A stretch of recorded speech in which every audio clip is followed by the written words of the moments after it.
اور میں دیانتداری سے مسجد میں باوضو بیٹھ کر جمعے کے دن مشورہ دیتا ہوں حکومت کو اور وزیر قانون کو مشورہ دیتا ہوں کہ نہ فرعون کی حکومت ساری زندگی رہی، نہ نمرود رہا، نہ جاج بن یوسف رہا، نہ یزید رہا، اور یار درباری بن کے حکمرانوں کی چاپلوسی کرتے کرتے تم یہاں تک آ گئے ہو کہ اب نبی پاک کی عزت کو آنچ ڈالنا شروع کر دیا ہے۔ اور آپ یقین کریں سیاسی جماعتوں کا اتنا برا حال ہے کہ ان کے لیڈر کے بارے میں کوئی بات کرے تو پاگل ہو جاتے ہیں یہ احتجاج کر کر کے، اور اس نے ڈائریکٹ کہہ دیا کہ ختم نبوت کا مسئلہ ہی کوئی نہیں، جو دین کی بنیاد ہے، کسی کو پرواہ نہیں۔ مجھے تو ان لوگوں کی فکر ہو رہی ہے جن لوگوں نے انہیں ووٹ دیے ہیں، وہ اللہ کو کیا جواب دیں۔ اور یہ اللہ ماشاءاللہ ساری سیاسی جماعتیں اس طرح کی۔ اور میرا وزیر قانون صاحب کو بھی مشورہ ہے کہ زندگی بڑی تھوڑی ہے، بڑی تھوڑی، اللہ سب کو معاف کرتا ہے، اپنے رسول کے غداروں کو معاف نہیں کرتا۔ اور یہاں تمہاری گاڑیوں پہ جھنڈے لگے ہوئے ہیں، وہاں بھی تمہارے جھنڈے لگیں گے، پر اس لیے لگیں گے کہ یہ غدار ہے ناموس رسالت، یہ جھنڈے لگیں گے۔ شرم کرو اور ڈر جاؤ، بس کر دو۔ تمہارے منہ میں اب دانت پورے نہیں رہے، کوئی شوگر کا مریض ہے تو کوئی بلڈ پریشر کا، تو کوئی ہارٹ کا، تو کوئی کینسر کا۔ شرم کرو اور اپنی قبر کی بھی تھوڑی سی فکر کرو۔ بتاؤ پاکستان کے کتنے صدر گزرے، وزیر اعظم گزرے، تو ان کی قبریں کہاں ہیں؟ کوئی جاتا ہے ان کی قبروں پہ؟ کسی کو خبر ہے؟ کیوں اپنے لیے جہنم کٹھی کرتے؟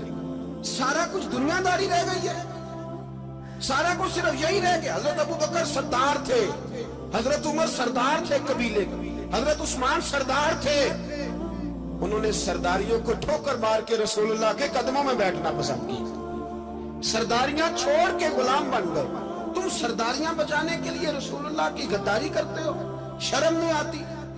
اور قوم شکوہ ہے مجھے ان لوگوں سے جو مولوی تو کہہ دیتے ہیں تو سیاست نہ کر، اور کسی سیاستدان کو منع نہیں کرتے کہ جب تجھے سورت فاتحہ بھی نہیں آتی تو تجھے کس نے اجازت دی ہے اتنی بڑی بات؟ اور میں نے پچھلے سے پچھلے جمعے بھی کہا تھا، پھر کہتا ہوں اور آن دی ریکارڈ کہتا ہوں، مرزائی کل بھی کافر تھے، آج بھی کافر، اور قیامت تک، اور جو ان کے کفر میں شک کرے وہ بھی، اور پکا بے ایمان ہے، کافر ہے، وہ وزیر قانون ہو یا صوبائی ہو یا وفاقی ہو۔ من شک فی کفر ہی فقط کفر، جو مرزائی کے کفر میں شک کرے وہ بھی کافر ہے۔ ہمارے رسول آخری رسول ہے، ہم کسی کو یہ اجازت نہیں دیں گے کہ وہ ختم نبوت میں رکھڑا ڈالنے کی کوشش کریں، ہم کسی کو یہ اجازت ہے۔ اور تم نے قوم کو لوٹا، لوٹتے رہو، اب ایمان پہ ڈاکے تو نہ ڈالو۔ تمہیں دولت لوٹ کے پیٹ نہیں بھرا، اب ایمان لوٹنا شروع کر لیا۔ تمہارا فیکٹریاں لوٹ کر، قومی خزانہ لوٹ کر پیٹ نہیں بھرا، بھائی مانو اب دین بیچ کر اپنی حکومتیں پکی کرو گے۔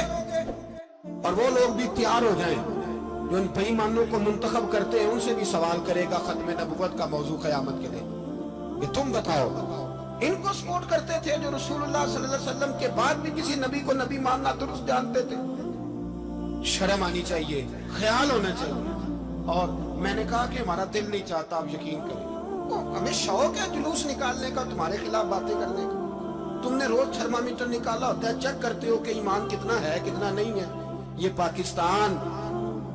پاکستان اگر صوبہ سندھ ہے تو حضرت عبداللہ شاہ غازی کا ہے، اگر بلوچستان ہے تو حضرت بابا عبد الرحمان کا ہے، اور اگر پشاور ہے تو وہ صوفیاء کا ہے، اور اگر یہ دھرتی پنجاب ہے تو یہ داتا علی اجمیری کی ہے، یہ بابا فرید الدین کی ہے۔ اس میں کسی غدار کو قبضہ کرنے کی اجازت بالکل نہیں ملے گی۔ اور ہم وہ لوگ بھی نہیں جو چپ کر کے اندر سوتے رہیں، قوم جو کرتی ہے کرتی رہے، ہمیں پرواہ نہیں، نہ ایسی کوئی بات نہیں۔ کوئی بندہ نہ سمجھے کہ انہیں ہوش نہیں، انہیں پتہ نہیں، ہمیں سارا کچھ ہی آتا ہے۔ پھر اگر کل کو کوئی ممتاز قادری پیدا ہو گیا تو شکوہ نہ کرنا، کل کو کوئی پھر سے عامر چیمہ نکل آیا تو شکایت نہ کرنا، یاد رکھنا۔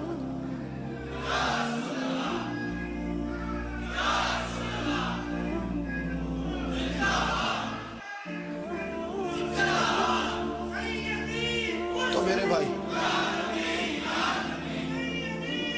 کھل کے بولو، یا نبی رسول کے بولو، تو یہ مشورہ ہے.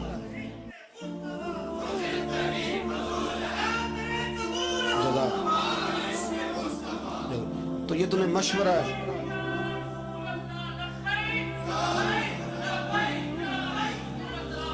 میری بات سن، یاد رکھیں، یہ لوگ بعد میں پچھتاتے ہیں، پھر مناظرے کراتے پھرتے ہیں، اس نے صحیح کیا کہ غلط کیا، پھر انہیں ہوش آتی ہے بعد میں، پھر ان کے ہواری نکل کے میدانوں میں دلیلیں دیتے ہیں.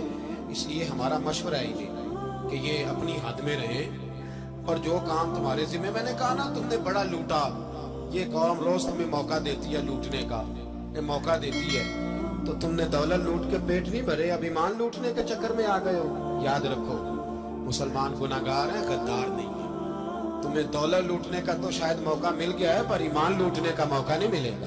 تو اس لیے اس کو لگام دو. اور ویسے بھی کتا جو پالتو ہوتا ہے نا، اس کو گھر کے اندر سنگلی سے باندھ کے رکھنا چاہیے. یہ تمہارے بوٹ چاٹتے ہیں، بھونکتے ہیں، تمہارے حق میں وزارتیں لیتے ہیں. ہم نے تو کوئی وزارت نہیں لی تم سے، اور نہ ہمیں شوق ہے. اس لیے یہ ممبری کیا کرنی ہے جس کو ممبر رسول عطا کر دیا جائے؟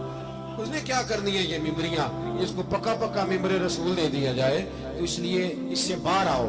میں نے کہا بڑے بڑے نمرود، فرعون، قارون دفن ہے، تمہارا بھی نام تک نہیں ہوگا، بالکل نام نہیں ہوگا. اس لیے ہمارا مشورہ، اور آپ لوگ بھی آئیں نا یہ اگلے سال، تو ان کو کھڑا کر کے پوچھ لینا، اسلامی جمہوریہ پاکستان کا تم نے ایم پی ایم نے بننا ہے، پہلا کلمہ ہی صحیح سنا دو. چلو خدا کا واسطہ یہی بتا دو کہ تمہیں نماز بھی ڈھب سے آتی ہے کہ نہیں. اور آپ کی موج ہے، آپ بٹھا لیتے ہیں سر پہ، کیا کریں، سمجھانے والے مفت گناہگار ہو گئے اور بہکانے والے سب تمہارے یار ہو گئے. اس لیے یہ چھیڑتے ہیں جان بوجھ کے. اور پھر جب کوئی ممتاز قادری علیہ رحمہ پیدا ہوتے ہیں، پھر انہیں دشواری ہوتی ہے، پھر ان کا جینا مشکل ہو جاتا ہے. یہ موقع دیتے ہیں، پتہ نہیں کس کے ایجنڈے پہ عمل کر رہے ہیں. میرا سوال یہ ہے، میں نے پچھلے جمعے پھر میرا سوال ہے کہ میں پوچھتا ہوں، اس آدمی کو ضرورت کیا ہے ختم نبوت پر بات کرنے؟ جب امت مسلمہ کے متفق کا فیصلہ ہے کہ مرزائی کافر، اسمبلی نے بل پاس کر دیا کہ مرزائی، ان کو اقلیت قرار دے دیا، اور جب سے وہ اقلیت بنے، نہ ہم نے ان کی عبادت گاہ جلائی، نہ ہم نے ان کو قبروں سے نکالا، نہ ہم نے، بس ٹھیک ہے جیسے عیسائی رہتے ہیں، یہودی سے کس ملک میں رہتے ہیں وہ بھی رہے، اقلیت بن کے رہے، کوئی پر تم انہیں کھینچ کھوچ کے کیوں قریب کرتے ہو؟ تمہارا کیا جرانہ ہے ان کے ساتھ؟ بتاؤ تو صحیح. ان لوگوں سے ان کو چاہیے اپنے منہ میں لگام ڈالیں، اور اگر نہیں ڈالیں گے پھر انشاءاللہ ڈالی جائے گی، اور بڑی تگڑی ڈلے گی، اور پھر ایسی ڈلے گی.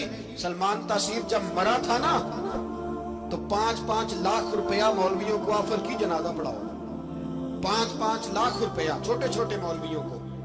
اور داتا صاحب کی مسجد کے خطیب بھی صوبائی جو تھے، وہ خطیب تھے، ملازم تھے، انہوں نے کہا کہ ایمان نہیں بھیجنا، نکالنا نوکری سے تو نکال.